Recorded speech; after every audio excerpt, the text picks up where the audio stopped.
Ada satu ayat dalam Al-Quran yang sering banget jadi pegangan kita, apalagi pas lagi ngerasa capek. Ayat yang kayaknya udah kita hafal di luar kepala. Tapi pernah kepikiran nggak? Apa kita udah bener-bener paham maknanya? Yuk, kita coba kupas lebih dalam lagi. Nah, ini dia ayatnya. Dari surah Al-Baqarah. Kalimat ini kan rasanya adem banget ya. Sering banget kita bisikin ke diri sendiri kalau lagi ngerasa hidup tuh berat banget. Udah kayak janji yang bikin kita kuat lagi.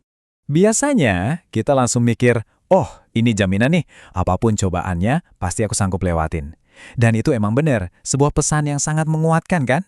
Tapi, ada tapinya nih. Coba deh kita jujur sama diri sendiri. Pasti ada momen-momen di mana beban itu rasanya, ya ampun berat banget. Kayak udah di luar batas kemampuan kita. Sampai rasanya mau jalan selangkah lagi aja tuh udah nggak mungkin. Nah, disinilah konfliknya muncul kan? Kalau emang Allah nggak akan kasih beban di luar kesanggupan kita, kok bisa kita ngerasa hancur banget? Kok bisa kita ngerasa kewalahan sampai rasanya mau nyerah aja? Jangan-jangan ada yang sedikit keliru dari pemahaman kita selama ini. Seringnya kita mikir ayat ini tuh kayak perintah, kamu harus kuat, kamu harus bisa nanggung semuanya sendirian. Tapi, apa benar maknanya sesederhana itu? Ternyata nih, kuncinya itu ada di satu kata, kesanggupan. Supaya kita bisa benar-benar paham ayat ini, kita harus ngerti dulu apa sih makna kesanggupan yang dimaksud di sini. Yuk, kita bedah bareng. Dan ternyata, wow, makna kesanggupan itu jauh lebih luas dari yang kita bayangin. Ini bukan cuma soal kekuatan kita sekarang loh.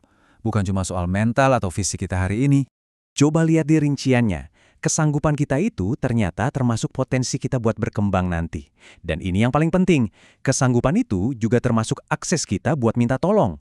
Lewat doa, lewat ikhtiar, dan ya, lewat orang-orang di sekitar kita. Jadi ayat ini justru mengakui kalau ngerasa kewalahan itu manusiawi banget. Nah, ini kan jadi beda banget ya cara mandangnya. Artinya, pas kita ngerasa kewalahan, itu bukan tanda kita gagal. Justru itu bisa jadi sinyal. Sinyal dari Allah yang ngingetin kita. Hei, kamu itu manusia, kamu emang butuh bantuan. Dan itu nggak apa-apa. Perbandingannya jelas banget di sini. Perspektif kita langsung geser. Dari yang tadinya mikir, gue harus kuat sendirian, jadi sadar, oh kesanggupan gue itu termasuk kemampuan gue buat nerima bantuan. Beda banget kan rasanya.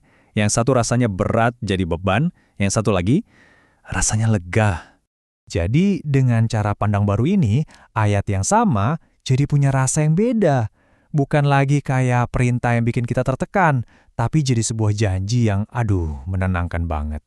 Intinya begini, ayat ini bukan soal kita dipaksa buat jadi kuat. Tapi, ini soal kita dijamin kalau pertolongan itu ada dan selalu tersedia. Kayak garansi langsung dari Tuhan kalau pintu buat minta tolong itu nggak pernah dikunci. Dan yang bikin lebih keren lagi, coba deh lihat lanjutan ayatnya.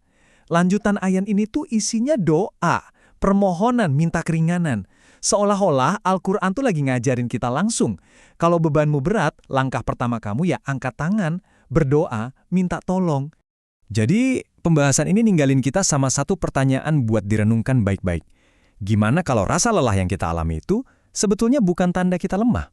Gimana kalau rasa capek itu justru sebuah panggilan, sebuah undangan dari Allah buat kita akhirnya mencari dan menerima bantuan yang sebetulnya udah Dia janjikan dari awal?